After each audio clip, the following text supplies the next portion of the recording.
कोई अभिभावक बुरा न माने तो हम पूरे देश में अभिभावकों के पास घूमते हैं और वो कहते बच्चे बिगड़ रहे हैं, बच्चे संभल नहीं पा रहे, बच्चे चारित्रिक रूप से पतन होते चले जा रहे हैं, संवेदनाएं मर चुकी है। बुरा न लगे तो एक बड़े जिम्मेदारी पूर्वक एक जिम्मेदार संस्था के मंच से मैं एक जिम्मेदार पूर्वक बात कह रहा हूं, बच्चे बिगड़े नहीं हैं, बच्चे बिगाड़े जा रहे हैं। और बिगाड़ने में कोई इंग्लैंड का व्यक्ति नहीं है, न कोई रूस और पाकिस्तान का है। बिगाड़ने में कहीं न कहीं उन लोगों का हाथ है जो निर्माण को ठीक प्रकार से करने में जिनका मोह आड़े आता है, लोभ आड़े आता है, जिनको पता नहीं कौन कौन से आड़े आने पर वो द्रवित हो जाते और बच्चों का निर्माण नहीं हो पा रहा है। इतिहास साक्षी है, इतिहास साक्षी है। वो कार्यकर्ताओं, आर्यवीर दल के अधिकारियों, ये समस्या तुम्हारे सामने नहीं है कि आपको बच्चे नहीं मिल रहे। जिस समय इस प्रकार के निर्माण के लिए विश्वामित्र चक्रवर्ती राजा दशरथ के पास जाते, चक्रवर्ती राजा दशरथ भी अपने पुत्र राम और लक्ष्मण को देने के लिए मना कर देता है। वो मना कर देते हैं, लेकिन विश्वामित्र ने कहा, हो राजन, ये संपत्ति ये समझ रहा है कि मेरे बेटे, ये राष्ट्र की संपत्ति है। और बहुत मना किया राजा दशरथ ने, यहां तक कह दिया कि शत्रुघ्न और भरत को ले जाइए, राम और लक्ष्मण तो मेरी आंखों के तारे हैं। लेकिन विश्वामित्र ने घुटने अड़ा दिए और कहा, राजन, ये तू ये समझ रहा ये मेरे पुत्र हैं, ये राष्ट्र की संपत्ति मैं लेकर के जाऊंगा। और उनके कुलगुरु के पास गए, उनको खींच करके लाए वशिष्ठ जी को, बोले, देख तेरे चेला ये दशरथ मोही हो रहा है। और मजबूरन इतिहास ये बताता है, मजबूरन चक्रवर्ती राजा ने दोनों ब्राह्मणों के सामने, दोनों गुरुओं के सामने नतमस्तक होकर के राम और लक्ष्मण दोनों प्रशिक्षण के लिए भेजे। ये प्रशिक्षण शिविर ही था विश्वामित्र का, जिन्होंने जंगल में शस्त्र और शास्त्र की शिक्षा दी। बंधुओं, इसका परिणाम क्या हुआ कि राजा दशरथ के ये पुत्र राम और लक्ष्मण यदि शस्त्र और शास्त्र की शिक्षा के लिए जंगल में नहीं जाते तो वो केवल राजा राम कहलाते। और उन्होंने ये प्रशिक्षण प्राप्त किया, दंडक वन में रह करके शस्त्र और शास्त्रों को जिन्होंने सीखा और सीखने के बाद इतने मजबूत बने कि दुनिया में आज मर्यादा पुरुषोत्तम श्री राम के नाम से जाने जाते। ये जो अभिभावक आए हैं, ये तुम्हारे पुत्र नहीं है, ये आर्य वीर बन गए हैं। आर्य वीर आर्य किसे कहते हैं? केवल आर्य श्रेष्ठ को ही नहीं कहते, श्रेष्ठ योद्धा को आर्य कहते हैं। और कैसा योद्धा? जो ईश्वर की, समझ लो आर्यो, आर्य कौन होता है? जो ईश्वर की व्यवस्था को अंदर और बाहर, अर्थात अपने में और बाहर ईश्वर की व्यवस्था को स्थापित करने में पुरुषार्थ करता है, उसे आर्य कहते हैं।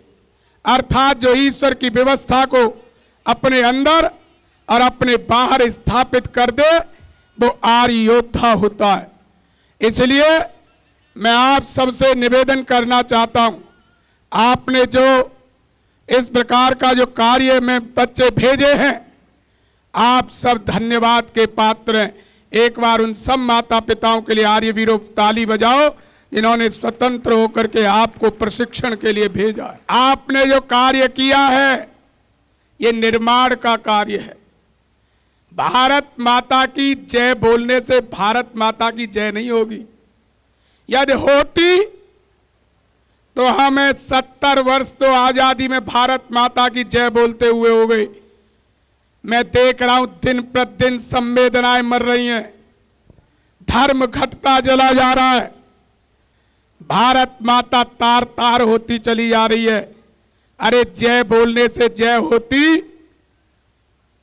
तो आज ये तार तार भारत माता की इज्जत क्यों हो रही है? जय करनी पड़ती है, जय के लिए दम लगाना पड़ता है।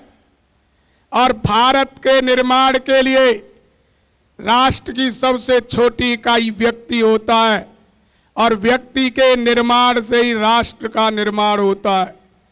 जैसा भारत के युवा होंगे वैसा भारत बनेगा।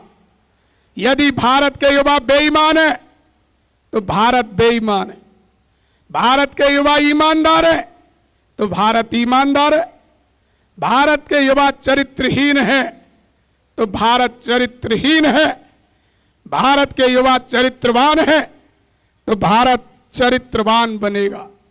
जैसा देश का नागरिक होगा वैसा देश बनेगा। ये आर्य वीर दल के कार्यकर्ता, अधिकारी, महानुभाव ये भारत के निर्माण कर रहे हैं। यदि इन्होंने 100 लोगों का निर्माण किया तो 100/140 करोड़ भारत ईमानदार होगा। 100/140 करोड़ भारत चरित्रवान होगा, बलवान होगा, बुद्धिमान होगा। इसलिए एक एक युवा का निर्माण करने में जो कार्यकर्ता लगे, हताश और निराश होने की आवश्यकता नहीं है। और न ये सोचना हमने कितना किया है, कार्य छोटा हुआ या बड़ा हुआ है। मुझे एक घटना याद आती है, तालाब के किनारे एक बिल्डिंग में लगी आग, तालाब के किनारे एक बिल्डिंग में लगी आग, चारों तरफ अफरा तफरी और भागम भाग। कुछ लोग आग में फंसे लोगों को निकालने लगे, कुछ लोग आग के अंगारों पर पानी डालने लगे। इतने में एक नन्ही चिड़िया चोंच में पानी लाई, आग के अंगारों पर डालने लगी। मैंने कहा, ओ हरी नन्ही चिड़िया, रत्ती भर पानी से क्या आग बुझा पाएगी? अरे सच तो यह है कि आग का एक शोला भी नहीं बुझा पाएगी। चिड़िया ने कहा, आग बुझे या न बुझे, जिस दिन इस घटना का इतिहास लिखा जाएगा, मेरा नाम आग लगाने वालों में नहीं, आग बुझाने वालों में लिखा जाएगा, आग बुझाने वालों में लिखा जाएगा। बंधुओं, शिक्षकों, कार्यकर्ताओं, आर्य वीर दल के अधिकारियों, आपका नाम राष्ट्र निर्माण के कार्यों में लिखा जाएगा। जब भी इतिहास बनेगा, आपका नाम उन ब्रह्मचारियों को चरित्रवान, नशा मुक्त एवं बुद्धिमान, बलवान बनाने वालों में आपका नाम आएगा। और ये मत घबराना कि हमने कितना काम किया, इसका परिणाम क्या होगा। बच्चों, लोहा जितना तपता है, लोहा जितना तपता है उतनी ताकत से बढ़ता है। सोने में जितनी आग लगे वो उतना प्रखर निखरता है। हीरे में जितनी धार लगे उतना खूब निखरता है, चमकता है। मिट्टी का बर्तन पकता है, पूरे दिन खूब खनकता है। सूरज जैसा बनना है तो सूरज की तरह जलना होगा। सूरज जैसा बनना है तो सूरज की तरह जलना होगा। नदियों सा आदर पाना है तो पर्वत छोड़ निकलना होगा। हम दयानंद के बेटे हैं, अरे हम दयानंद के बेटे हैं, क्यों सोचे राह सरल होगा, कुछ ज्यादा वक्त लगेगा, संघर्ष जरूर सफल होगा, संघर्ष जरूर सफल होगा, ये संघर्ष जरूर सफल होगा। कोई घबराने की आप आवश्यकता नहीं है। अरे शिक्षा दीक्षा की बात ही क्या, ये शिक्षा तुम्हें बदलनी है, ये देश के हालात तुम्हें बदलने। शिक्षा दीक्षा की बात ही क्या, दुष्टों के अरमान कुचल देंगे। अगर सहयोग आपका मिला तो फिर इतिहास बदल देंगे, फिर इतिहास बदल देंगे। हम उन वीरों के चेले हैं जिन्होंने रावण के घर में घुस करके 2 तपस्वियों ने अपने पौरस दिखलाए थे और रावण का एक पूरे कुटुंब का विध्वंस करके अपनी पत्नी सीता के हरण का बदला लेकर के बाइज्जत सुरक्षित अपने वतन में लौटे थे। हम गुरुवर वशिष्ठ के चेले हैं, नहीं राज्य पर मरते हैं। इसलिए निश्चित रूप से मैं कार्यकर्ताओं के उस त्याग तप का, तपती हुई दोपहरी में एक एक महीने इन्होंने अपने सारे कार्यों को छोड़ करके, अपने बिजनेस व्यापार को छोड़ करके इस राष्ट्र निर्माण में किया है। मैं पूरे उत्तर प्रदेश की अनेक शाखाओं की ओर से 75 जनपद की कार्यकारिणी इकाइयों की ओर से सभी कार्यकर्ताओं की त्याग तपस्या को नमन करता हूं। एक इसी प्रकार से दीक्षांत समारोह हो रहा था, आचार्य का दीक्षांत भाषण होना था। बड़े बड़े धर्माचार्य, उद्योगपति, राजनेता मंच पर विराजमान थे, जनता का दरबार लगा हुआ था, सामने ब्रह्मचारी बैठे। जैसे ही एक ब्रह्मचारी ने सोचा, रोज गुरुजी ने 4 बजे जगाया है, रोज तंग किया, व्यायाम करो, पढ़ो, कमर सीधी करो, आज इनकी बेइज्जती करूंगा, आज इनका उपहास करूंगा, आज इनको बोलने लायक नहीं रहने दूंगा।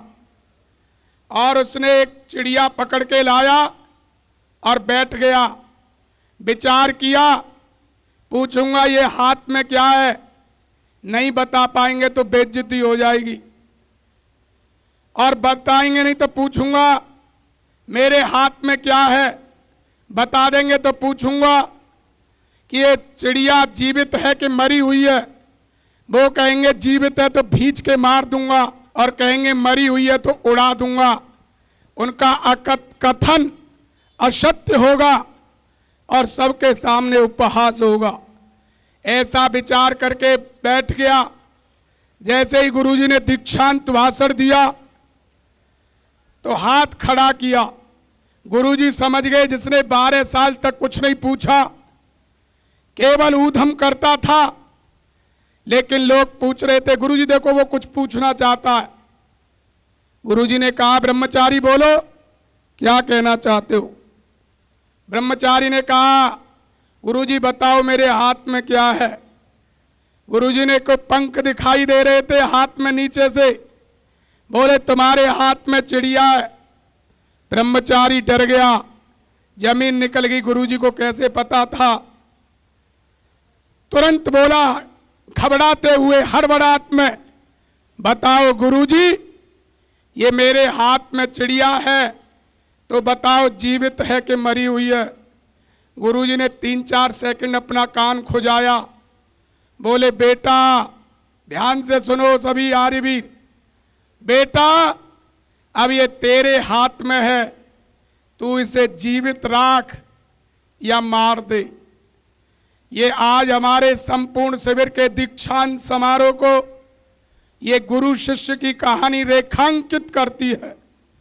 आर्य वीरों, अब ये तुम्हारे हाथ में, तुम इस विद्या को जीवित रखे या मार दे। यदि आपने जीवित रखी, व्यायाम किया, संध्या की, यज्ञ किया, शाखा लगाई, तो आप भगवान राम की तरह पूजे जाओगे। और यदि आपने जीवित नहीं रखी तो ये मर जाएगी, आप पर भी कोई इस शिविर का लाभ नहीं होगा। इसलिए आर्य वीरों, आप इस विद्या को आगे बढ़ाओ। अपने जो आपने सीखा है, अपने गुरुओं के ऋण से ओऋण होने के लिए 10-10, 20-20 बच्चों को शाखा में लगा करके इस विद्या को फैलाओ। 100 से अधिक देशों में देखा जाने वाला भारतीय संस्कृति और ऋषियों द्वारा दिए गए ज्ञान व संस्कारों को समर्पित आर्य विचारों का प्रचार करने वाला विश्व का एकमात्र सबसे बड़ा चैनल वैदिक प्रचार।